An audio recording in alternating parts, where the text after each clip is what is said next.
Hello everyone, हम 10th class का syllabus देख चुके हैं। अब हम टॉपिक वाइज सभी प्रश्नावलियाँ सभी यूनिट्स करते चलेंगे। तो पहली यूनिट से हम पहला पॉइंट ले रहे हैं, अंकगणित की आधारभूत प्रमेय। उसमें हमें क्वेश्चन दिया गया है कि अगर 4 की पावर n कोई प्राकृत संख्या है तो उसमें n किसी ऐसी संख्या पर समाप्त होगा जिसका इकाई का अंक हमारा क्या होगा, शून्य होगा। तो n का ऐसा क्या मान हो सकता है, हमें ये ज्ञात करना है। तो सबसे पहले हमें बताया गया कि 4 की पावर n का मान कोई ऐसी संख्या होगा जिसमें इकाई का अंक हमें 0 प्राप्त होगा। इकाई का अंक हमें 0 प्राप्त होगा और ये तभी संभव है, 0 तभी संभव जब ये संख्या 5 से विभाज्य हो।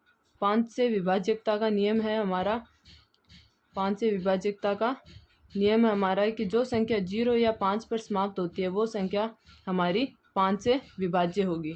विभाज्यता के नियम अगर आपको नहीं आते तो इसके मैं अलग से वीडियो बना दूंगी।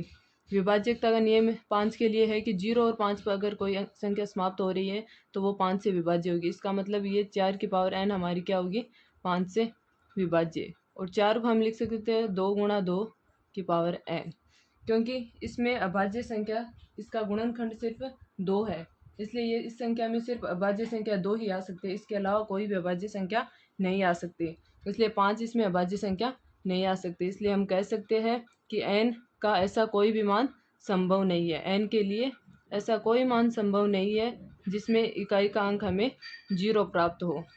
इसके अलावा हम एक अलग तरीके से भी कर सकते हैं।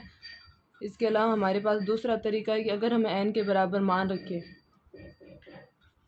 n बराबर 1, n बराबर 2 अलग अलग मान रख के चले, तो हम क्या कर सकते, 4 की पावर 1 तो हमारे क्या आ जाएगा 4। अगर हम कर ले 4 की पावर 2 हमारा आ जाएगा 16। 4 की पावर 3 तो हमारा आ जाएगा 64। इस प्रकार हम आगे से आगे करते जाएंगे तो हमें इकाई का अंक क्या प्राप्त हो रहा है, 4 6 4 यही प्राप्त हो रहा है। इसलिए हम कह सकते हैं कि 4 की पावर n में n का ऐसा कोई भी मान संभव नहीं है जहाँ पे हमें इकाई का अंक 0 प्राप्त हो। n का ऐसा कोई मान संभव नहीं है, कोई भी मान संभव नहीं है जहाँ n का मान हमें 0 प्राप्त हो, यानी इकाई का अंक हमें 0 प्राप्त हो जाए। धन्यवाद।